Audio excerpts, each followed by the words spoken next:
अलग अलग देश की दिशाओं से फाइल करवा दीजिए। और जब आपकी पत्नी को अलग अलग जगहों पर जाना पड़ेगा तो उनकी नानी याद आ जाएगी उनको, और वो बुरी तरह से टूट जाएंगी, और वहीं पर वो हाथ जोड़ करके कहेंगी आपको,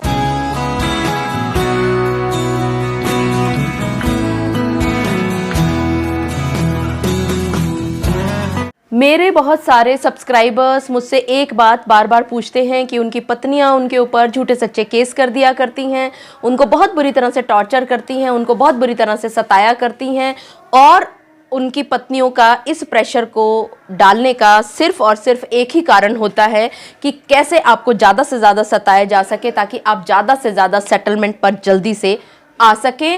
तो क्या कुछ इस तरह के कारण हो सकते हैं, उपाय हो सकते हैं, जिससे कि आपकी पत्नियां सेटलमेंट टेबल पर भी आ जाए, और वो भी या तो बिना पैसे दिए या बहुत थोड़े पैसे दे करके।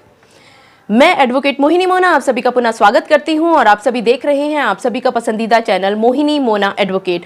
अगर आपने मेरे इस चैनल को अभी तक सब्सक्राइब ना किया हो, या आप मेरे इस चैनल के लिए नए हैं, तो इसको जल्दी से जल्दी सब्सक्राइब कर दीजिएगा, ताकि आपको इसी तरह के लीगल इन्फॉर्मेटिव वीडियोज़ की नोटिफिकेशन सबसे पहले मिल सके। अब देखिए, आपकी पत्नी जैसे ही आपके ऊपर कोई भी केस करती है और उस केस का कोई भी नोटिस या समन आपके पास पहुंचता है, तो आप डर उठते हैं, आप घबरा जाते हैं, और घबरा करके आप फटाफट उनके पास ये बात पहुंचाते हैं कि आप सेटलमेंट करना चाहते हैं।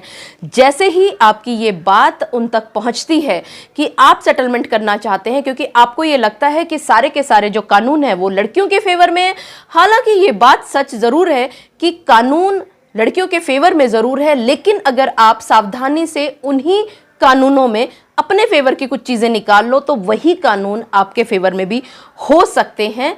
तो आपको डरना नहीं है, अपनी कैपेसिटी का ध्यान रखना है, और आपको जो भी उपाय करने हैं, जो भी स्टेप्स लेने हैं, जो भी प्रिकॉशंस लेनी हैं, वो लीगल होने के साथ साथ थोड़ी सी साइकोलॉजिकल भी हुआ करती हैं। तो आपको इन सभी चीज़ों का ध्यान रखना है। यहाँ आपको एक बात और बताना चाहूँगी कि लड़की जब ये केस करने की सोचती हैं, या ये कहें कि जब आप दोनों के बीच में कोई भी बात को लेकर के जब झगड़ा शुरू होता है, तो आपकी पत्नी आपसे अलग होना चाहती हैं, और वो ये सोचती हैं कि कुछ सेटलमेंट अमाउंट के नाम पर उनको कुछ एलिमनी मिल जाए और वो अलग हो जाएं। लेकिन उनके आसपास के लोग उनको भड़काया करते हैं, उनको समझाया करते हैं कि केस फाइल करने पड़ेंगे, तभी जाकर के आप पति कुछ सेटलमेंट अमाउंट देंगे उनको, और वो केस कर बैठती हैं। आपको यहीं पर ध्यान रखने की ज़रूरत है।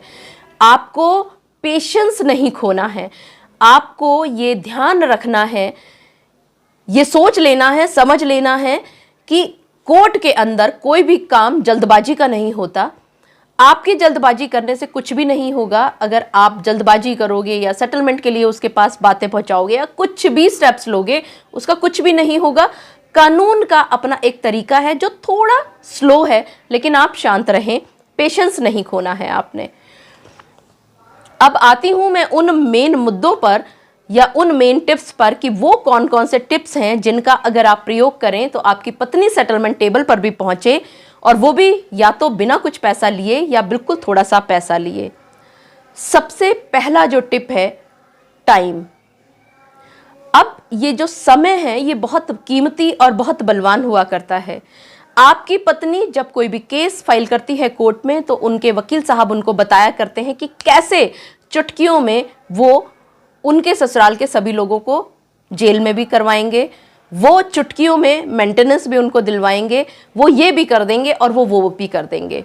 लेकिन यहाँ पर एक बात लड़के को भी मैं बताना चाहूँगी, आप सभी लड़कों को, कि आप लोग ये सोचते हो कि अगर आपके पास कोई केस की कॉपी पहुँची है तो आप फटाफट चाहते हो कि वो केस आगे चले आगे चले आगे चले। आज अगर जवाब देना है तो फटाफट जवाब दिया जाए, आज ये होना है तो ये हो जाए, ये हो जाए, ये हो जाए, ये हो जाए, ये सब करते हो।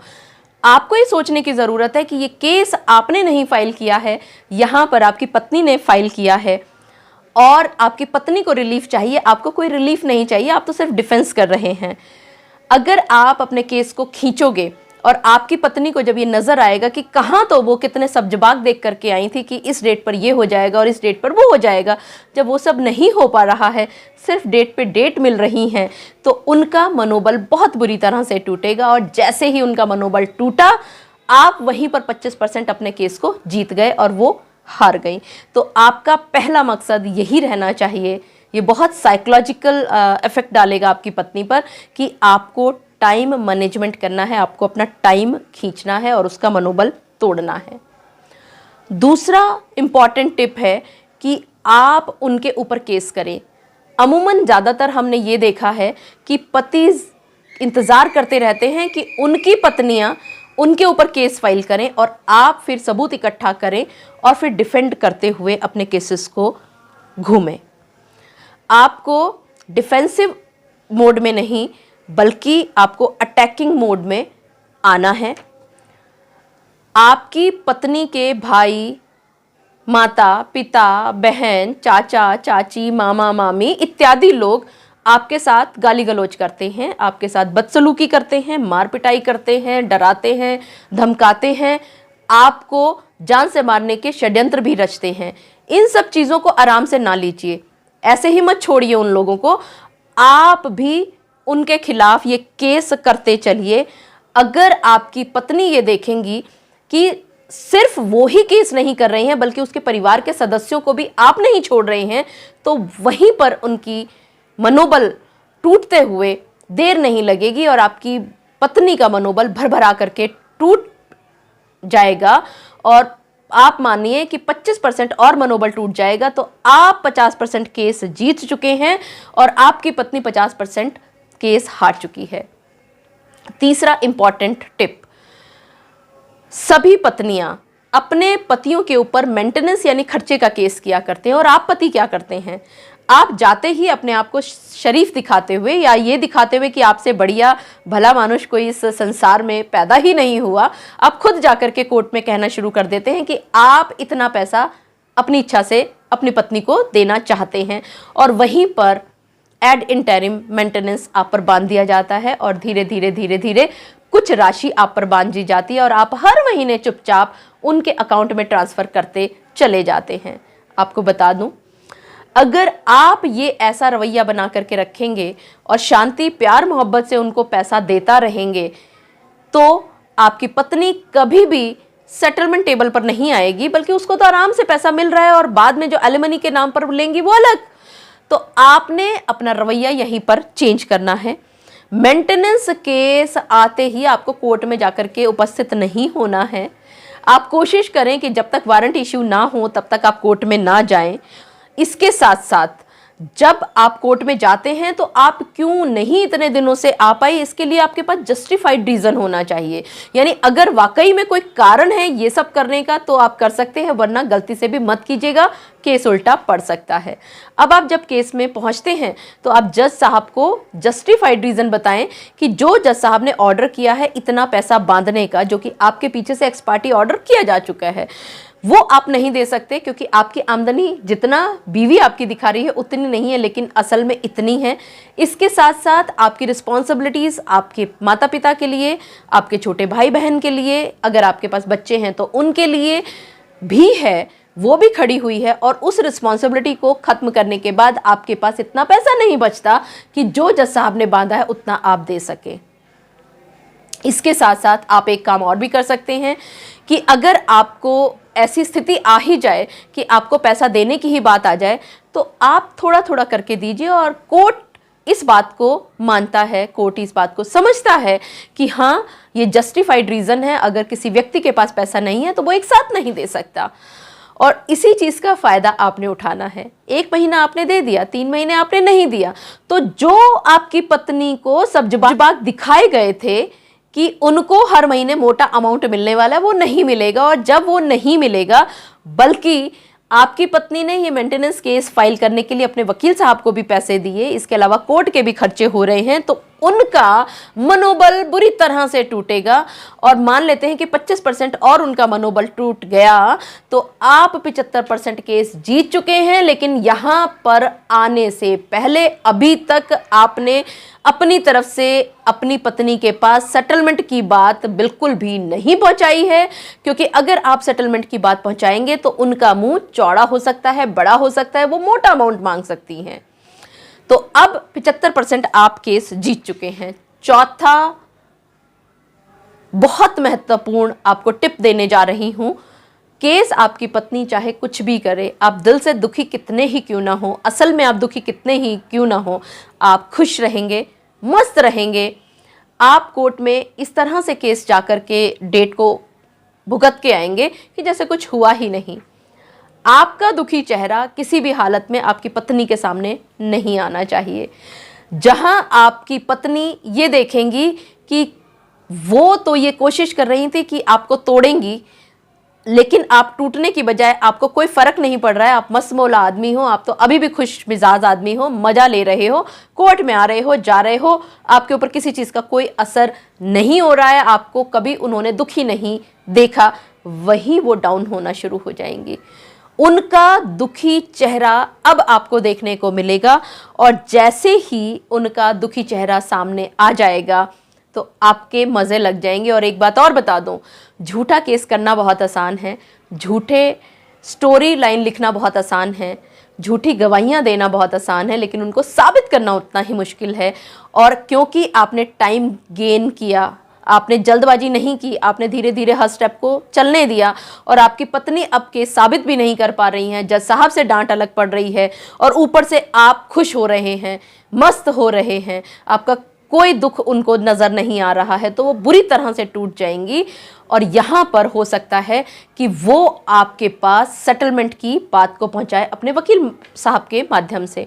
आप मना कर दें, आप कहें कि क्योंकि अब केस लास्ट स्टेज पर पहुंच चुका है, कोई बात नहीं, उनको केस साबित ही करने दीजिए, वो साबित ही कर लें, आप तैयार हैं सजा खाने के लिए, जेल जाने के लिए, आप जेल ही मुझे पहुंचाएं। आप इस तरह की बातें करें। जब ये बातें आपकी पत्नी तक पहुंचेंगी उनके वकील साहब के मार्फत, तो वहीं टूट जाएंगी बुरी तरह से। और जैसे ही वो टूटी तो यहाँ ये भी एक बात और भी गौरतलब है कि अब क्योंकि वो साबित नहीं कर पा रही हैं केस को, तो आप सभी लोग बरी होने वाले हैं। अब आप बरी हो रहे हैं तो आपके जो रिश्तेदार जिनको उन्होंने अक्यूज़ बनाया हुआ है, दुनिया के या इंडिया के चारों तरफ, चारों अलग अलग कोनों में बैठे हैं, जैसे ही वो लोग एक्विट होते हैं यानी कि बरी होते हैं, उनके बरी होते ही डेफेमेशन का केस, झूठी गवाही देने का केस, झूठे षड्यंत्र रचने का केस अलग अलग देश की दिशाओं से फाइल करवा दीजिए। और जब आपकी पत्नी को अलग अलग जगहों पर जाना पड़ेगा तो उनकी नानी याद आ जाएगी उनको और वो बुरी तरह से टूट जाएंगी और वहीं पर वो हाथ जोड़ करके कहेंगी आपको कि प्लीज़ सेटलमेंट कर लीजिए। और यहाँ पर आप जीत जाते हैं 100%। तो यहाँ पर हो सकता है कि आपकी पत्नी से सेटलमेंट हो, या तो बिना किसी पैसे के या बहुत थोड़े पैसे में, या ये हो सकता है कि आपको सेटलमेंट करने की ज़रूरत ही ना पड़े। आप ठीक है एक्विटल हो चुके हो, आप अब उनको घसीटो। अब उनको पता चलना चाहिए कि कोर्ट में झूठा केस करने की क्या सज़ा मिलती है। इसी के साथ साथ आपने एक बात और ध्यान रखनी है कि सोसाइटी में इस तरह की बात को फैला करके रखनी है कि अगर कोई लड़की झूठा केस करेगी तो उसको इतनी आसानी से नहीं छोड़ा जाएगा। और जब सोसाइटी में इस तरह की बातें फैलती हैं, होती हैं, तो आपका केस अपने आप ही आपके फेवर में आना शुरू हो जाता है और आप जीत जाते हैं बहुत ही आराम से। मुझे पूरा विश्वास है कि आप सभी को मेरे आज के इस वीडियो के माध्यम से ये बात भली भांति पता चल गई होगी कि आपको डरना नहीं है, आपको घबराना नहीं है, स्ट्रेस लेवल आपके ऊपर हावी किसी तरह से नहीं होना चाहिए। सिर्फ और सिर्फ आपके चेहरे पर धीर गंभीर मुस्कान होनी चाहिए, पेशेंस लेवल बहुत हाई होना चाहिए। आपको अपनी पत्नी के केस को जितना लंबा हो सके उतना ज़्यादा लंबा खींचने की कोशिश करनी चाहिए। आपको डिफेंसिव मोड में नहीं रहना है बल्कि आपको अटैकिंग मोड में रहना है। इसी तरह से आपको कोर्ट में मेंटेनेंस का नोटिस आते ही मेंटेनेंस नहीं देना है, बल्कि आपकी पत्नी तक मेंटेनेंस का एक भी पैसा ना पहुंचे, इस बात पर अपने ध्यान केंद्रित रखना है। और अंत में हमेशा सदा हंसना, मुस्कुराना और खिलखिलाना है, ताकि आपकी पत्नी का रहा सहा मनोबल भी टूट जाए और आप जीत जाए। मुझे पूरा विश्वास है कि आप सभी को मेरा आज का वीडियो भी बहुत अच्छा लगा होगा। अगर आपको मेरा आज का वीडियो भी अच्छा लगा तो इसको लाइक, शेयर और कमेंट करना ना भूलिएगा। और हाँ, अगर आप मेरे इस चैनल के लिए नए हैं तो इसको जल्दी से जल्दी सब्सक्राइब कर दीजिएगा, ताकि आपको इसी तरह के लीगल इन्फॉर्मेटिव वीडियोज़ की नोटिफिकेशन सबसे पहले मिल सके। अपना और अपने परिवार का बहुत अच्छी तरह से ध्यान रखिएगा। Thank you, take care, bye bye.